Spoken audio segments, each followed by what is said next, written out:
环球大战线深入世界最前线，全球各地的观众朋友，大家好，我是叶思敏。今天节目的大主题，我们会来关心到美伊战事，川普这一次不忍了，怒轰纳坦雅胡超难搞，而且呢破坏了中东停火84次都破功哦，连盟友都对纳坦雅胡翻脸，选情告急，纳坦雅胡的豪赌到底会把以色列带向安全，还是带向孤立？今天节目会一起来做关心。那么提醒观众朋友，在我们节目一开始，先帮我们的节目点赞，留言区希望跟我们互动，可以写下思敏你在哪一个城市收看，看到热推荐记得按下热推了，帮我们增加国际的能见度。先欢迎我们的到场来宾，首先欢迎前立委孙大千委员，大家好；台大哲学系教授苑举正老师，思敏好，各位观众朋友大家好。资深媒体人彭华干哥，思敏好，大家晚安。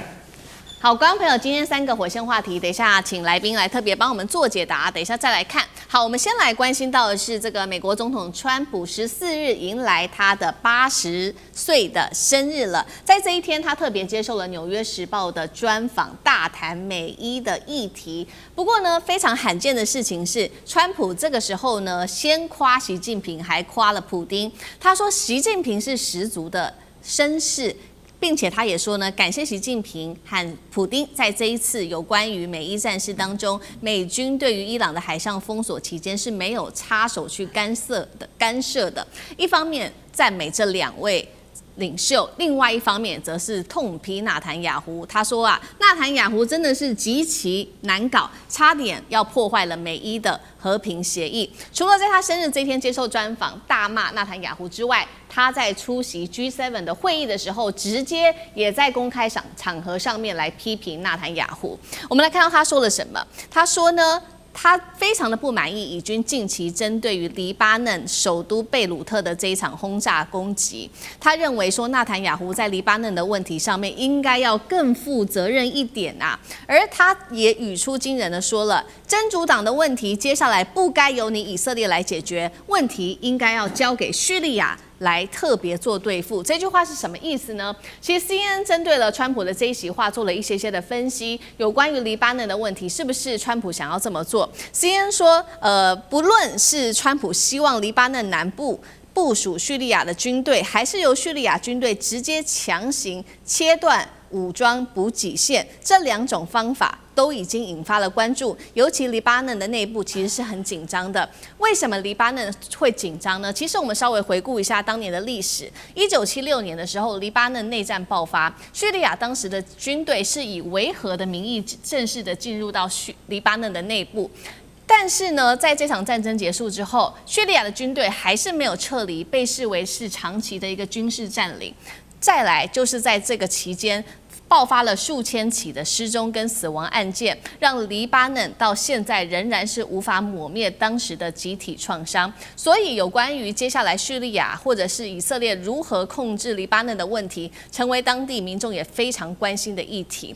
在此时刻，我们看到伊朗外长，我们也知道即将美伊的 MOU 会在19日这一天来正式的谈判并且签署。在这之前，伊朗的外长再次的对川普喊话了，他说有关于黎巴嫩的问题战争的一边分成的是美国跟以色列，另外一边分成的是伊朗跟真主党。所以今天如果以色列继续的占领或者是攻击黎巴嫩，就等同于违反了美伊之间讲好的 MOU 临时协议，呛瞎说美国，所以你有责任要去约束好以色列。我们也看到近期川普的态度出现了明显的转变，他先前对于伊朗的话呢，这个是非常的强硬的，不断的批评，并且痛诉说他接下来呢要去打倒伊朗的这一些高层但是现在呢，他怎么去形容态度180度的大转弯？他说呢，这个伊朗的最高领袖，也就是新任的最高领袖小哈米尼是可以沟通的务实主义者，这个态度出现了180度的大转弯。好，我们先来关心一下川普一下子战胜习近平跟普丁，那又一下子怒批纳坦雅胡极其难搞，是美伊的铁杆情谊出现了裂缝吗？为什么他要这样子说这些话呢？那川普也意识到伊朗不会在黎巴嫩的问题上面让步了吗？接下来会如何做发展？苑老师怎么看？这个一点都不意外。我比较意外的是，伊朗提出了这14条，然后美国同意了。我真的是比较意外，因为我会觉得说，我所认识的美国60多年下来啊，从来没有服过软，也没有认过输，更不要说是拿出3000亿啊，什么战后重建啊、赔款啊什么的啊，这个我都没有见过。这14点当中的话呢，大家可以说是因为现在很好检测到哈，那么我就分成3个情况来讲啊，就是我讲的比较阴谋论一点的。首先第一个的话呢，我说句良心话，这个川普的话呢，真的是有一点傻。他原来的话呢是想要做的学这个委内瑞拉的模式啊，就一下子把伊朗啊这个政权更迭以后啊，就是又取得了一个大胜利，然后捞了一个大油田，然后这个一切的算盘打得很好，所以说这个以色列总理啊纳坦雅胡啊叫他跟着干，他就跟着干了。美国前面几个总统，从这个小布希开始，到这个克林顿，到小布希、奥巴马啊，甚至连这拜登，就没有一个人没有被纳坦雅胡忽悠过，没有一个人中计，那只有他现在中计。所以说他现在突然呢，就是自己退下来，退下来的话呢，代表非常严重，就是说中东地区不但是只有以色列当霸王，伊朗也获胜了，大获全胜，这是第一点的。那以色列当然非常不爽。那第二点的话呢，这个以色列的话呢，他自己纳坦雅胡目前面对以色列的压力非常大。我们在这个节目中讲过很多次，以色列跟美国之间有亲属关系，但是到底谁是爹谁是儿子，现在我还真的搞不清楚。我一直认为以色列是爹，那现在他讲说哇大骂啊，你这个家伙的话用脏话骂，没有判断能力，那听起来好像骂得很凶啊。但是我要讲第3点了，大家知道以色列是这么好欺负的吗？以色列有3招啊，第一个就是进攻黎巴嫩啊，对不对？然后川普说，哎呀，可以交给叙利亚，黎巴嫩都吓死了，因为一个地狱掉到另外一个地狱里头啊，对不对？就被打得一塌糊涂。然后第二点的话呢，这个纳坦雅胡现在他自己有生存的压力啊，生存的问题他是无所不用其极啊，那纳坦雅胡会干什么？就把所有的黑资料全部拿出来啊！大家不要忘了，那个川普很怕他的那个罗利岛的事情啊，爱泼斯坦的案啊什么的一大堆。然后第3点的话呢，你认为美国的犹太财团，纳坦雅胡只要一讲说，我双手一摊，我们以色列建国1948年到今天完蛋了，全部被伊朗人吃掉了。你认为以色列人这么好对付的吗？任何人在美国，你不用去美国，你也知道啊，这个事情远远没有结束。所以现在其实呢，有关于这个中东局势，接下来会由谁掌管？其实呢，如刚刚岳老师带我们看到了，其实黎巴嫩自己也很紧张，是不是会从一个深渊掉进另外一个深渊？因为川普说的，接下来由叙利亚来接掌真主党，来去处理有关于真主党的事情。那重点来了，这伊朗会同意美国的这样子的一个做法吗？那申委员又怎么看？对，我想其实以色列已经给了川普这样的建议一个回答了吧？就是川普其实在过去这么长一段时间，他的脸被以色列也打肿了很多次了。就他每一次都在讲说黎巴嫩要停战全线停火，可是从来以色列都没有买过单所以以色列这次一样照样没买单，他说没这回事，以色列自己打，不管是针对黎巴嫩、叙利亚或者是加萨，以色列都不会停手。所以很显然的，这个以色列又再一次的打脸了一次川普。那么就如同刚才岳老师讲的，到底谁是爹谁是儿子这现在大概就是一个很好的这个见证的机会了那么当然老爹骂儿子不无可能，那么儿子背弃老爹也或许会发生。所以我们接下来就要看一看川普对以色列究竟有多少约束的能力那么现在的关键问题是什么？现在关键问题是，当然川普为了他自己因为对政治人物来讲，最重要就是2种票，不是选票就是钞票。钞票就是刚才这个岳老师讲的，以色列的这个锡安主义分子，他们长期以来这种极右派的犹太势力，一向是美国政客的最重要的这个政治现金的来源什么这个以色列公共政策委员会向来捐钱不手软的。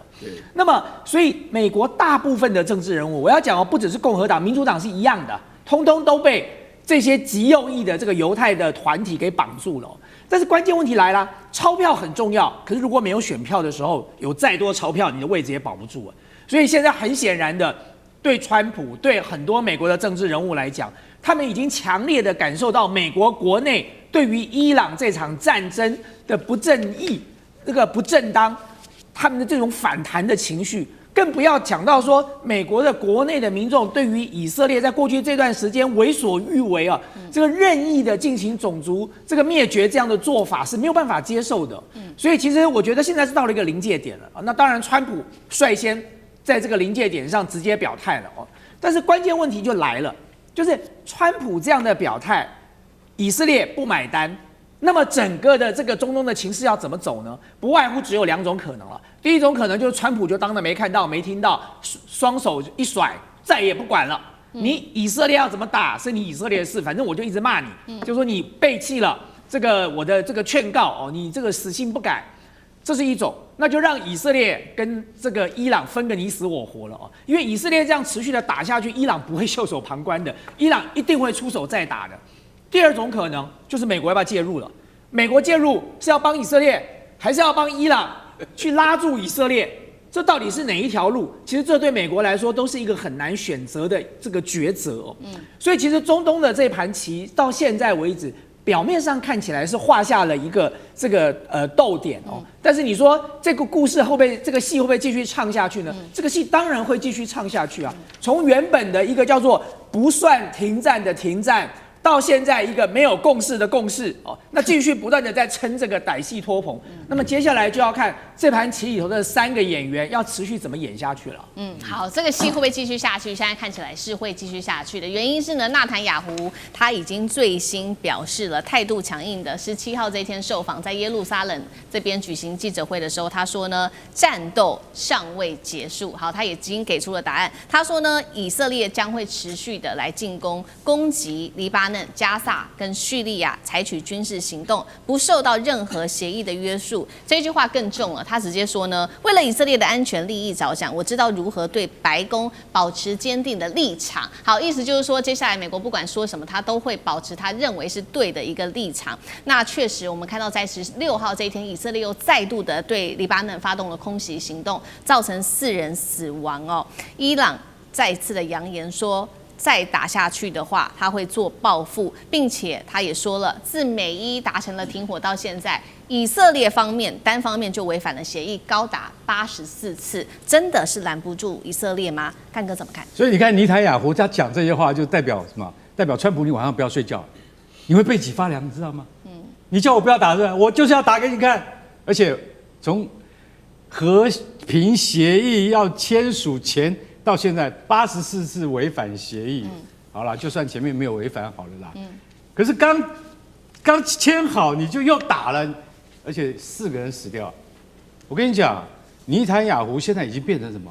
他已经变成川普的梦魇，因为什么？他要选下一届的总理，他才不管你什么贪污缠身，我不管这些，我一定要选的，不然我政治生命就结束了。所以我很知道怎么样面对白宫。这句话一讲出来啊，你要真的会觉得很可怕。为什么？因为代表川普大哥啊。当然，老实说，到底谁是这个爸爸，谁是儿子还不知道。为什么？我还没有发挥我在美国金融界跟商业界的影响力，那都是犹太人的天下，不要搞不清楚。所以我觉得现在川普他到底他演这出戏，我跟你讲，叫做请鬼拿药单。因为他后来又讲了一句话，他说什么？你倒不如让真主党自己解决就好了嘛，要不然就请叙利亚来解决，真的是那个真是鬼啊！为什么你知道？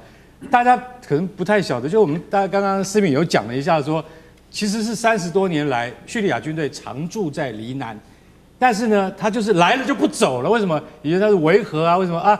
你们黎巴嫩内战嘛，对不对？那我们也在受联合国的这个请求，我们就近就派维和部队来，结果来了以后他就不走了。战事趋缓，他也不走了，一住就住了30年。你要知道，真主党就是什叶派，什叶派占黎巴嫩人口的多数。以前为了共同的目标，跟叙利亚的目标也一样啊，对付以色列，所以你驻军在这边，我能接受。可是你知道，自从阿塞德垮台以后，2024年2年前垮台之后，那新的总统叫做夏拉他就没这回事了，把这些什叶派通通给赶走，所以其实他们现在是比较不喜欢叙利亚的军队。为什么？因为两边的立场已经不一样，夏拉已经完全倒向了西方了嘛，所以川普才会讲啊，我很欣赏夏拉。我跟你讲，他这个人呢很精明，很能干。为什么？因为夏拉对他示好嘛。可是不要忘记，叙利亚这个新总统，他还是圣战士出身。对，他也是一个他不管怎么样，他就是圣战士。讲穿了就叫恐怖分子就对了啦。虽然说他现在已经当了总统了，但是你把这个鬼再拿来，我跟你讲，那代表什么？黎巴嫩的人民他宁愿要什么？要真主党，也不要一个叙利亚的新总统来干预。所以川普你历史要念通嘛，那么随便找个鬼，然后最后他说什么？他说尼坦雅胡，因为最近不是他才刚刚打了黎南，不是打死4个人吗？啊，你为了找一个这个真主党的那个恐怖分子，你把整栋楼都给炸了，只为了找一个人，把整栋楼炸了，里面有多少人是无辜的人？对，就像他，你看，就是那个在那个霍尔木兹干，不是旁边有个女子学校吗？被炸死了400人，为什么？他只为找一个 IRGC 的据点，很重要的据点，会来对付我们以色列军队的。所以我们把整个都炸了，把人家学校也给炸了。尼坦雅胡比当年希特勒怎么对付犹太人，你就怎么样对付回去，你也变成另外一个刽子手了。你说是不是？好，谢谢干哥。那我们休息一下，马上回来。地缘政治、美中之争、战略价值、强权崛起。